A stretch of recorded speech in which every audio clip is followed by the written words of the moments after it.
आपके अपने YouTube channel Hindi स्वरूपा में आपका एक बार फिर से स्वागत है। आज हम लोग इस वीडियो के माध्यम से कक्षा 10वीं के पाठ्यपुस्तक क्षितिज से पाठ 5 उत्साह कविता का भावार्थ सहित पाठ करेंगे। उत्साह कविता छायावादी कवि सूर्यकांत त्रिपाठी निराला जी की कविता है। हम लोग कविता पाठ शुरू करने से पहले सूर्यकांत त्रिपाठी निराला जी की जीवनी, साहित्यिक परिचय और साहित्यिक विशेषताओं पर एक नज़र देख लेते हैं। सूर्यकांत त्रिपाठी निराला जी का जन्म बंगाल के महिषादल में सन 1899 में हुआ। वे मूलतः गढ़कोला उत्तर प्रदेश के निवासी थे। निराला की औपचारिक शिक्षा 9वीं तक महिषादल में ही हुई। उन्होंने स्वाध्याय से संस्कृत, बांग्ला और अंग्रेजी का ज्ञान अर्जित किया। वे संगीत और दर्शन शास्त्र के भी गहरे अध्येता थे। रामकृष्ण परमहंस और विवेकानंद की विचारधारा ने उन पर विशेष प्रभाव डाला। निराला का पारिवारिक जीवन दुखों और संघर्षों से भरा था।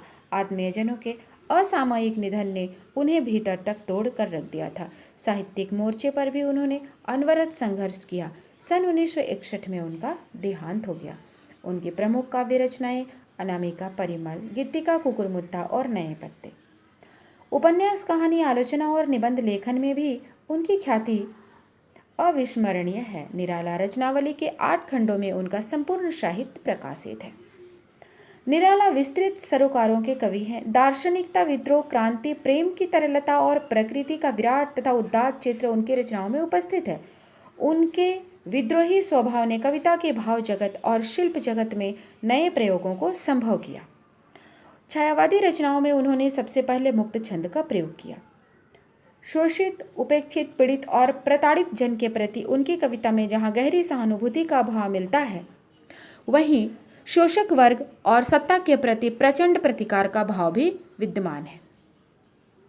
इनकी भाषा में कोमलता और कठोरता दोनों का समावेश है। कविता उत्साह इस प्रकार है। बादल गरजो। ये उत्साह कविता जो है, ये एक आवाहन गीत है। इसके द्वारा कवि निराला ने बादलों का आवाहन किया है। वे कहते हैं, बादल गरजो, घेर घेर घोर गगन धारा धरो, घनघोर रूप से आकाश को घेर लो और इस प्रकार घेरो कि चारों ओर अंधकार छा जाए। वैसे तो ये हमने अपने समय में भी देखा, अभी भी देखते हैं।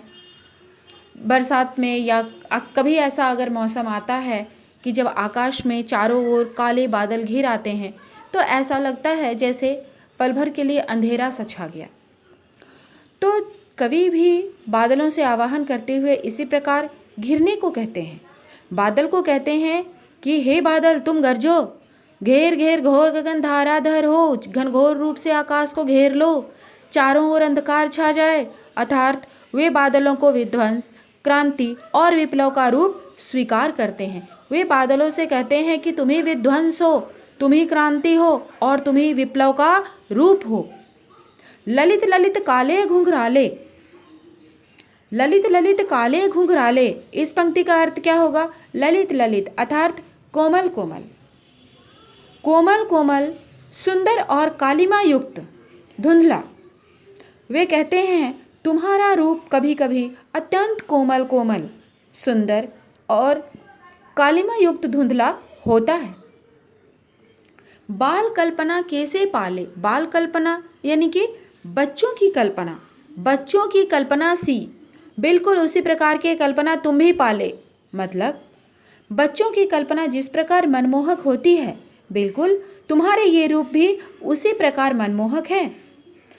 कवि निराला कहते हैं, तुम्हारा अत्यंत मनमोहक ये रूप, जैसे बालक के मन की कल्पना अत्यंत मनमोहक होती है, उसी प्रकार तुम्हारा यह रूप भी अत्यंत मनमोहक है। विद्युत छवि उर्मे कवि नवजीवन वाली। विद्युत छवि, विद्युत यानी कि बिजली, छवि उर्मे हृदय में, कवि नवजीवन वाले कहने का मतलब हुआ, तुम्हारे हृदय में यद्यपि बिजली रहती है, तुम्हारे उर में विद्युत की छवि विद्यमान है।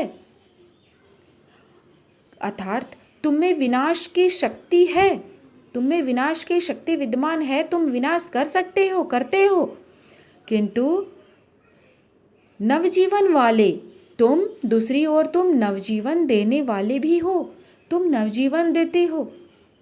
बादल अंकुर को प्रस्फुटित करते हैं, तो बादल तो जीवन दान करते हैं। कवि उसी बात को कहते हैं कि तुम्हारे हृदय में यद्यपि बिजली रहती है, अर्थात तुम विनाश की शक्ति हो, परंतु तुम नवजीवन भी देते हो। बादल अंकुर को प्रस्फुटित करते हैं, तुम अंकुर को प्रस्फुटित करते हो।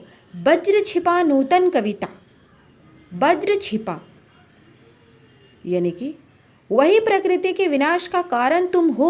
तुम यानी कि तुम्हारे भीतर वज्र जैसी शक्ति छिपी है, विनाशकारी शक्ति छिपी है तेरे अंदर, और इसी शक्ति को तुम नूतन कविता फिर भर दो। तुम मेरे नूतन कविता में भर दो। किस चीज को भर दो? विनाश और नवनिर्माण की शक्ति को। कवि कहते हैं तुम्हारे अंदर जो वज्र छिपा है, तुम्हारे अंदर जो विनाश की शक्ति छिपी है, उस शक्ति को, और तुम्हारे अंदर जो नवजीवन देने वाली शक्ति है, उस शक्ति को तुम मेरी इस नूतन कविता में, तुम मेरे वज्र छिपा नूतन कविता फिर भर दो बादल गरजो। तुम नवजीवन देने वाले शक्ति को और विनाशकारी शक्ति जो तुम्हारे अंदर छिपी है, उस शक्ति को तुम मेरे नूतन कविता में भर दो, बादल गरजो। इसके आगे की पंक्ति है विकल विकल उन्मंथे उन्मन, विकल विकल उन्मंथे उन्मन, विश्व के निदाग के सकल जन, आए अज्ञात दिशा से अनंत के घन, तप्त धरा जल से फिर शीतल कर दो, बादल गरजो। विकल विकल अर्थात बेचैन बेचैन, विकल का अर्थ होता है बेचैन, तो बेचैन बेचैन, उन्मन थे उन्मन, उन्मन अर्थात कहीं मन न टिकने की स्थिति, यानी कि अनमना सा। तो इस पंक्ति के माध्यम से कवि कहना चाहते हैं कि पूरी पृथ्वी के लोग गर्मी से इतने व्याकुल हैं कि उनका मन कहीं टिक नहीं रहा है, वे उन्मन से नजर आ रहे हैं, यानी कि वे अत्यंत अनमने दिखाई दे रहे हैं। विश्व के निदाग के सकल जन, विश्व की गर्मी, निदाग अर्थात गर्मी, पूरे विश्व को गर्मी में तृप्ति तुम प्रदान कर सकते हो। विश्व के निदाग के सकल जन, गर्मी में तपते हुए सकल जन को, विश्व के सकल जन को तुम तृप्ति प्रदान कर सकते हो, ये शक्ति तुम में है। आए अज्ञात दिशा से अनंत के घन, अनजान अनंत दिशा से आकाश में छाकर इस गर्मी से व्याकुल पृथ्वी को अपने जल से शीतल कर दो। अज्ञात दिशा से घिरकर आओ और अनंत आकाश में छा जाओ और इस तप्त धरा को शीतल करो। तप्त धरा जल से फिर शीतल कर दो, इस तप्त धरा को शीतल कर दो। अंत में कवि बादलों से फिर से आह्वान करता है कि बादल गरजो, बादल गरजो, यानी कि गरज कर तुम बरसो, ताकि समस्त पृथ्वी तृप्त हो सके और हर मानव प्रसन्नचित्त दिखाई दे।